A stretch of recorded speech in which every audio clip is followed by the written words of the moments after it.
Hello, welcome back to Teen Story Share. This week we're going to be reading Chapter 4 of Where the World Ends by Geraldine McCorian. And if you've been following along, you probably don't need me to tell you what this is about. But if you're new, I'm going to put the description down below and also links to the first 3 chapters. Alright, let's jump right in. Chapter 4, A Lateness. Within days of arriving on Warrior Stac, the Fowlers moved house, from Lower to Midway Bothy, halfway up the stack. It had no more home comforts than Lower, but they could descend on ropes from up there and harvest birds from the cliffs. Also, it allowed less spray when the sea was rough. They put the cooking pot outside to catch rainwater for drinking. It was simpler. The sacks were shared to sleep on and under. The older boys were quickest to grab a sleeping place, though one patch of rock floor is no softer than another. The older ones knew that a flat space is better than one on a slope, which seems all the time to be trying to roll you over. A ridge or a hole in the floor can leave a bruise by morning. A trickle of water from the roof can soak an entire boy overnight. Sleep at the back of the cave and there might be fewer drafts, but birds and mice have probably chosen to die there and rot. So, after the men had staked their claims, the boys who had been on trips before to the stacks grabbed their sleeping places within seconds, leaving the littler ones to fit in where they could. Davy stood by the cave mouth, waiting patiently for someone to tell him where to sleep. "You could hang 'em over a stone wall and they'd sleep deep, those wee ones," Quill remarked to Murdo, but still felt a pang of guilt at seeing the broken patch of rubble where Davy bedded down. Visiting Fowlers, meaning to stay longer than a week, would pile up boulders around the opening to keep out the wind. But no one wasted time on that now. The weather was mild, and the view too spectacular to block out. They could have seen all the way home to Hirta, if it were not for Stack Lee sticking up in between. On the first Sunday in Midway Bothy, it was Call Kane who mustered everyone for prayers, and apologized to the Almighty for them working on the Sabbath. Quill could see the other men were annoyed that he should elect himself to the post of temporary minister. Ewan, though, was always glad of a chance to say his prayers. Ewan, solemn, soulful little Ewan, whose voice had not broken yet, and who said colors had tastes and that holy words were magic. Kenneth said that Ewan was trying to get into Kane's good books by pretending to be a little saint. But the only good book Ewan wanted to get into was the golden one, where angels wrote your name if you were fit for heaven. Ewan and John, Neil and Davy settled themselves at Mr. Kane's feet, hoping for a Bible story, or that their prayers would be answered if they could make it be like a proper Sunday. But the older boys sat at a distance, not convinced that Col Kane had any real magic to offer. If Reverend Buchan, the actual minister of the kirk, was a chilly man, Kane was a bucket of cold water.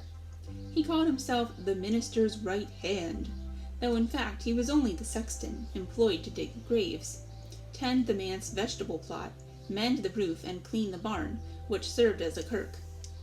When the island's owner presented the kirk with a ship's bell, Col Kane had made it his job to ring the bell, too, before services, summoning the villagers to worship. He thought it made him an important officer of the kirk. Quill's father whispered that Col Kane thought God was on the other end of the bell rope, and he pulled it to get the Almighty's attention. Quill's mother said she was thankful for ears, so that she could put her fingers in them. Quill suggested that if Mr. Kane ever laughed, his own ears would fall off in surprise. In short, Col Kane would not have been anyone's first choice as a stand-in minister. They netted storm petrels that day, down at the water's edge. Like with fulmars, the trick was to keep the oil inside them, pinning their wings behind them before they could puke up the rust-red contents of their stomachs in a jet of terror. Bird oil was a cure for everything from toothache to lumbago, so people on the mainland, who could afford to get ill, paid a good price for it. Still, it was fiddly, greasy work emptying the little fulmar sacks into the big, rubbery gannet stomachs and knotting them closed.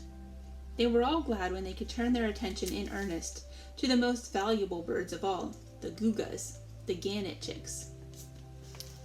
I will show you some pictures, in case you forgot what they looked like. Alright, there's the gannet. There's There's another one. And this is the baby, called the Guga. And then the storm petrels. That's this little one right here. Born in spring, they had grown so big by August that they weighed more than their parents. Guga meat would fetch top prices on the mainland and make for a sumptuous feast back on Hirta. So every day the older boys and men went out to catch Guga. The babies sat like fluffy dumplings on narrow ledges of the steepest cliffs.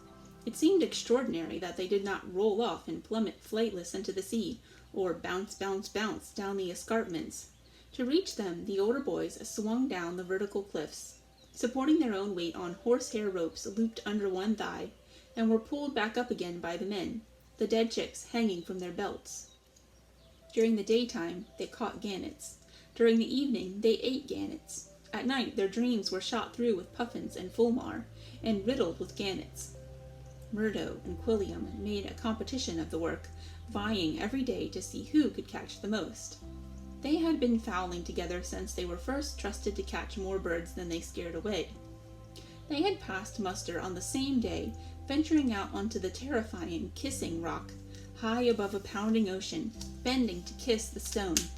It was proof they were competent enough to go fowling. Of course, once you were out fowling, you did not have to actually kiss the birds, just grab them by the neck. As Murdo pointed out, if it were an easy test, you might go fowling next day and get killed, and 'twould be a pitiful waste of all the porridge and clothes your ma and pa had given you since you were born. Murdo thought a lot about the cost and value of things, even people. Murdo's father had made and owned the finest rope on Hirta, plaited horsehair hand-sewn into a sheepskin sheath. One day it would belong to Murdo, bequeathed to him, as lords and gentlemen bequeathed their houses and lands and swords to their firstborn son. And one day Murdo would, like as not, pass it on to a son of his own. Ewan had already inherited his rope. His father had died in a fall, but he was not old enough yet to do rope work. Still, he had brought it along. Each rope taken on a trip earned a wage, payable in birds or feathers, and Ewan's mother needed such extras, now her husband was gone. So, it was on Ewan's rope that Quill found himself dangling, high above the sea, taking Guga's with one hand, while supporting his own body weight with the other. Under one thigh and over the other ran the rope, a soft, pale loop of beauty, rather like Ewan, really.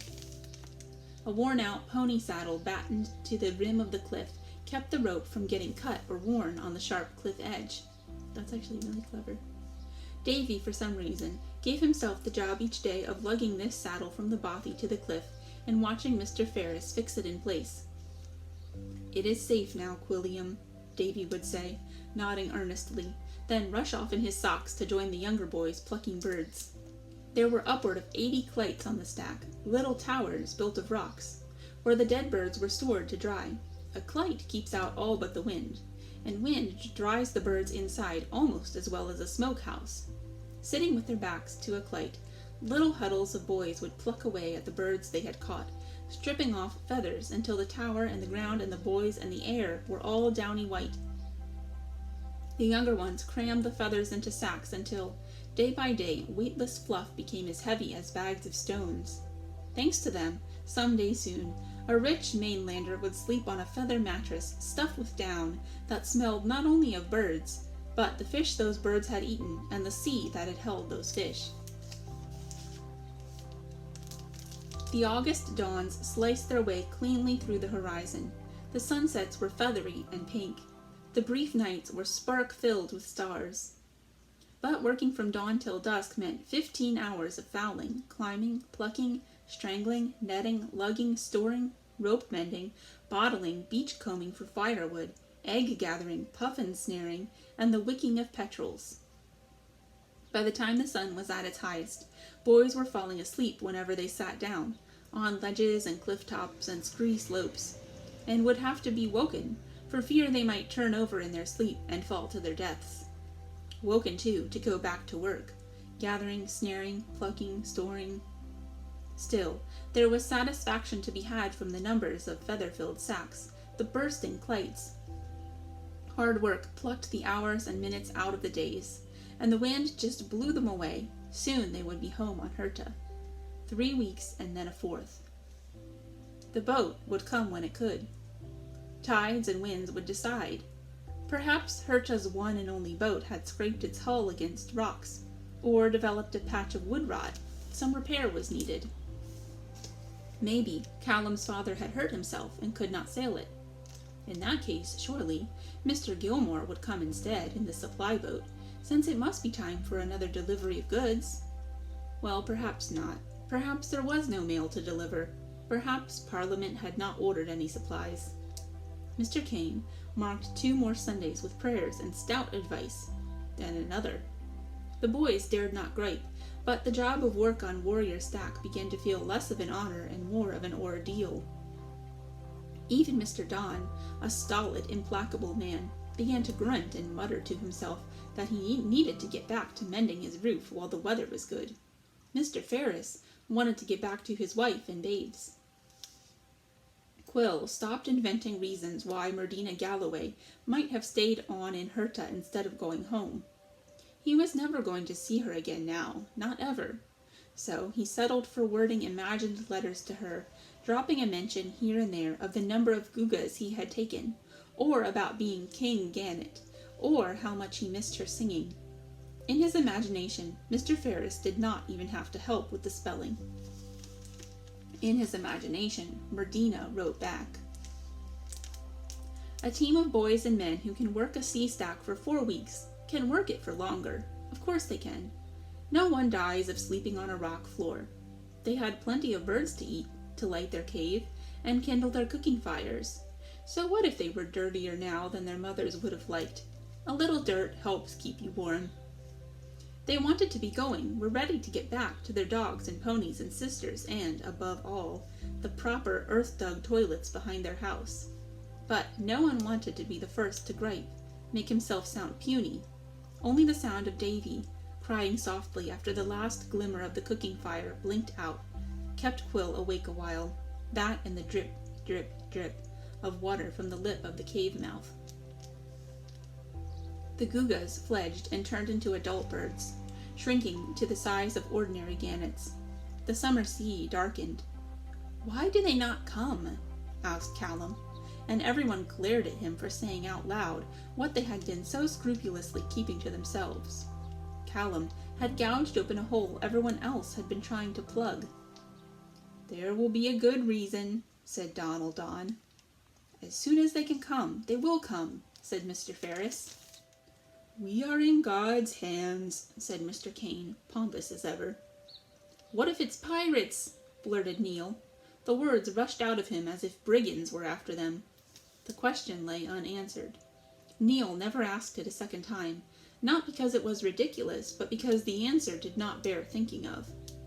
Not in their lifetime, but within the memory of their grandparents, pirates had come to Hirta. They had ordered all the people into the kirk, then set the kirk alight. Stories like that, they're for adults at Halloween, not for boys far from home. Merdina would never have set such a story loose in a boy's head. Quill wondered what comforting thing she would have said instead. What should he? Like as not, they took the boat out fishing, and scraped a rock, and they had to go chasing after wood to mend her, such as the minister's gate, but the Parliament of Elders wouldn't let them take that, so they had to wait for some wood to wash up, and then they hadn't the right tools to fix the boat because Mr. Don is here, not there, and Mrs. Don can't lay hands on his chisel because maybe Mr. Gilmore had a borrow of it and forgot to give it back and took it home to Harris when he sailed. "Thank you, Quilliam," said Mr. Ferris, and sincerely meant it, because it had taken the jitters out of the little ones and mesmerized the others. "Quill has eyes for your niece, Mr. Ferris," said Kenneth, snide and jeering. His lower teeth naturally overlapped the top ones, so that his jaw was always jutted, belligerent-looking like a hog's. There was a general sniggering, which mortified Quilliam and baffled little Davy. "What, the mainland maiden? Miss Galloway, do you mean? But she has a big nose." "Like a gairfowl," said Neil, and there was more laughter. Mr. Ferris scowled at Davy for his bad manners, but the boy was simply startled at Quill's idea of beauty. Quill denied it, of course.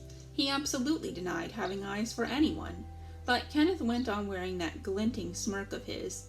Kenneth picked up secrets wherever he went, little sharp things that might be useful when he wanted to cut deep and give pain. So Quill did not argue about the size of Merdina's nose, which, in his opinion, was very like the nose the Queen of Sheba probably came fitted with. And he did not say that black hair could be every strand as beautiful as brown or red. Conversation turned to foreigners in general, whether from across the oceans, or in the devilish cities of Scotland, or on the big islands like Harris. Mr. Kane declared them all worldly and too much given over to making money and merriment. How he knew this was anyone's guess, since he had never traveled farther afield than the sea stacks. "The owner lives on Harris," said Donaldon solemnly, and scowled at Kane. No one spoke ill of the owner of St. Kilda. Like God, he never visited the Isles in person, only sent his steward once a year to collect the rent from his tenants. Like God, he was held in awe by everyone on Hirta. The very fact that he could own a whole archipelago of islands and stacks made him seem like the creator himself. Kane blushed and blustered. "There may be some, like the owner, who lead good lives," he conceded.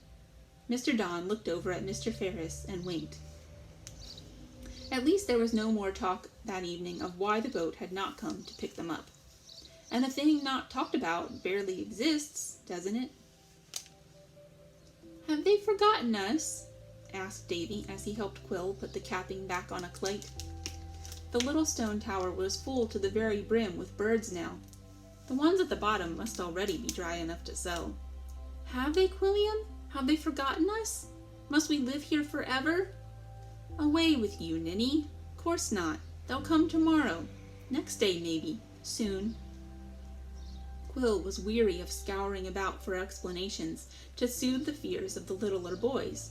He was irritable, sick of being always in company. Everyone's temper was short. Mr. Ferris was indignant about the boys being kept so long from their kin. Mr. Kane intoning down his nose every 5 minutes. "What cannot be altered must be endured," made Mr. Don writhe with annoyance. Perhaps the blue-green men, shaped out of the sea's foam, had come ashore and kidnapped wives for themselves. Perhaps lightning had struck. Perhaps there was a war somewhere, and the owner had sent all the men on Hirta to fight for Scotland. No one believed the word, not even the people who made the suggestions, until little Ewan spoke.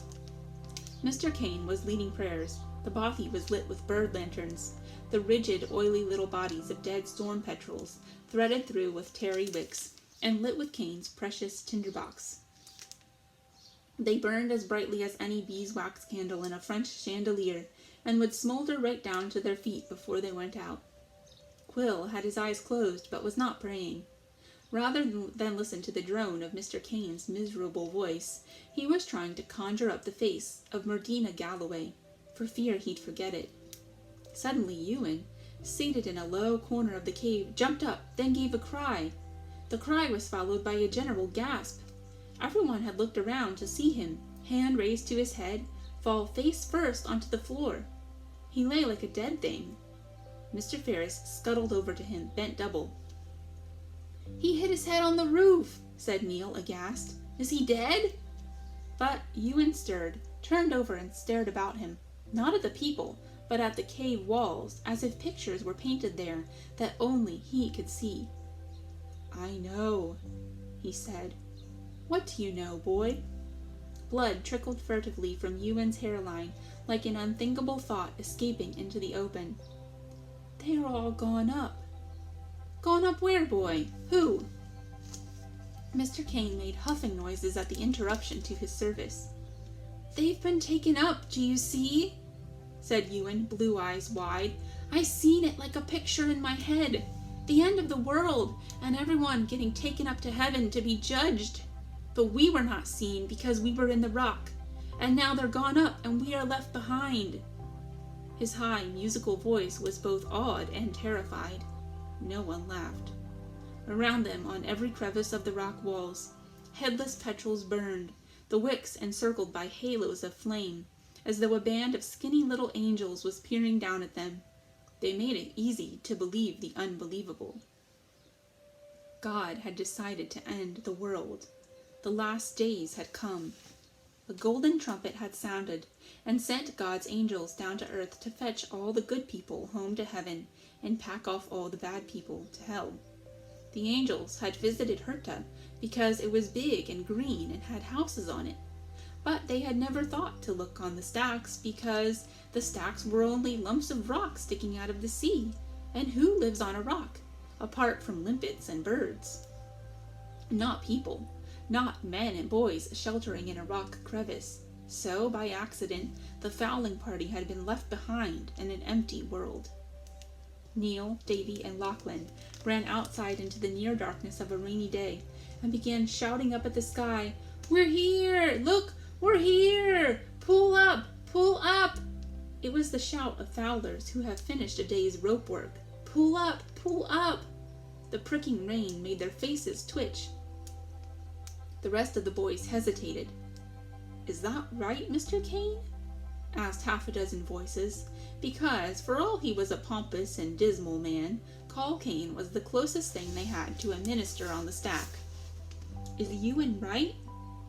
Kane did not answer at once, and his expression was hard to read. He still seemed inclined to press on with the service that Ewan's vision had interrupted.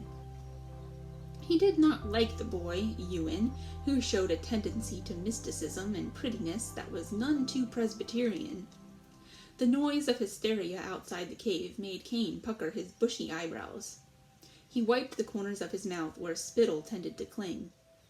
His eyes shot to and fro without lighting on any one face. Then he said, "Ewan has the truth in him. I myself have been minded to think thus. During my own contemplations, I kept silent, fearing to cause upset among the younger ones. How so be it?" That ridiculous, pompous "how so be it" hung in the cave, lethal as the rumbling before a rock slide. "How so be it, this boy has been sent a vision, and we must swallow the fearful truth. Our Lord has gathered in his lambs, and being away from home ourselves, we have been, for a short time, overlooked." Kane nailed home his argument. "Ask yourselves, what else can have happened?" Mr. Ferris and Mr. Don plainly disagreed. Whenever Col Kane put on his sanctimonious voice and pretended to know the mind of God, they always rolled their eyes and growled. They were both devout, God-fearing men, but unlike Kane, they had children on Hirta, and it would take more than the end of the world to make them forget it. "If we can get across to Borere," said Don, "we can signal home from there." He said it every night, believing it the only route to rescue. But no one was listening. The boys were variously crying, calling for their mothers, asking questions, or simply rocking on their haunches, arms over their heads. Quilliam, who had balanced fearlessly on many a cliff ledge, suddenly knew what it was to be falling through fathom upon fathom of fear. His hearing was muffled. His eyesight shot through with colors. The end of the world? The end of... A visiting boatman had once confided to him that drowning was not so very terrible. The secret was to stop struggling for air and take a single deep water breath. So Quill breathed deeply now, and found the falling slowed, found himself suspended in a thick liquor of calm. "What do I do?" he said out loud. But the racket of the boys outside made it impossible to think of an answer. "Merdina, what do I do?" he asked, without letting the words escape his mouth. He ducked out of the bothy, and the cold air told him how feverishly hot his skin was. The hysterical boys were standing perilously close to the edge, their feet scuffing pebbles over the brink to fall all the way down to the sea. In their agitation, they were pushing and pulling at each other. "We should make a signal! What do you say?" Quill said it again, louder. and again, until he had their attention. "Let's make a signal and keep it burning, so no one can forget we're here." Davy unthinkingly took hold of Quill's hand as he might have taken his father's. "Think on this," said Quill. "The angels must be working themselves weary fetching home the good folk. All those countries to visit, all those cities. No ear to spare for listening. But when all's done and finished, our people will tell them soon enough. Hoy! You missed a few." Their eyes fastened on him with such intensity that he was embarrassed. Did they suppose that he really knew any more than they did? All he knew was that he had to get them away from the cliff edge. "Then the angels will clap their wings to their mouths and groan and haste on back here to find us." What kind of nonsense was he talking? So long away from the mainland, hard to find. You recall how Mr. Ferris showed us a map once of the world, and Hirta was nowhere marked on it. What was he suggesting now? That God's angels were using inaccurate maps? Why did the boys not laugh and tell him he was a fool? But no, they continued looking at him with such a desperate thirst for information that he carried on despite himself. He assured them that, one day soon, the angelic host would sail into sight or come galloping over the waves in chariots of gold, and that a signal fire was what was needed to guide the boats, or chariots, through sea mist or night darkness, so that the angels would not pass straight by. It was simply a matter of staying safe until they arrived, taking care, because anyone dying right now might miss the coming of the angels to take them to heaven. Did he believe it himself? Not for a moment, but as a diversion it did the trick. The boys abruptly noticed the closeness of the edge and moved away from it. Neil fastened the trailing laces of his boots. They waited for more instructions.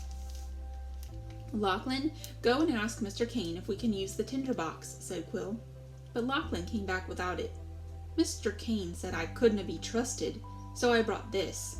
He opened his coat and revealed a little haloed, headless body sheltering inside his jacket, a petrol candle, still burning. Call Kane was wrong. Lachlan could be trusted to do whatever was needed. The four of them clambered as far as the nearest clyde and uncapped it. There were nets stored inside, and Quill said that those were too valuable to burn because they might still be needed. So they pressed on to the next clyde, one crammed with a mixture of gugas and puffins. They made an excellent bonfire, those birds. Light and smoke streamed out of the gaps in the stonework and swirled around the boys' legs, lit their faces, made them sneeze. "They will come now," said Davy solemnly. "The angels will see our fire and come." "Soon," said Quilliam. "Quite soon, possibly." Did he believe it? Not for one moment. Where were the omens that would have foretold the end of all things? People on Hirta were continuously watching out for omens, to tell them what the coming days might bring. They watched for soul birds, strange-shaped clouds, a ring around the moon, a shooting star. Surely God would have signaled that the world was over and done with. Where were the signs promised in the Bible? The blood-red moon, the beast with numbers on its forehead, the sea drying up? There would have been signs, surely. More than just the lack of a boat to fetch them home. Smelling the smoke from the burning birds, he could think only of good food gone to waste. They might need every morsel if they were to stay on the stack for... But he refused to finish that thought. It was unthinkable. And if you want to know how the story concludes, you can check out this book from our library. I hope that you enjoyed the first 4 chapters, and maybe you'll want to read it for yourself, or come visit us and check out a different book for yourself. Have a great weekend, and next week we'll be starting a brand new story. Bye!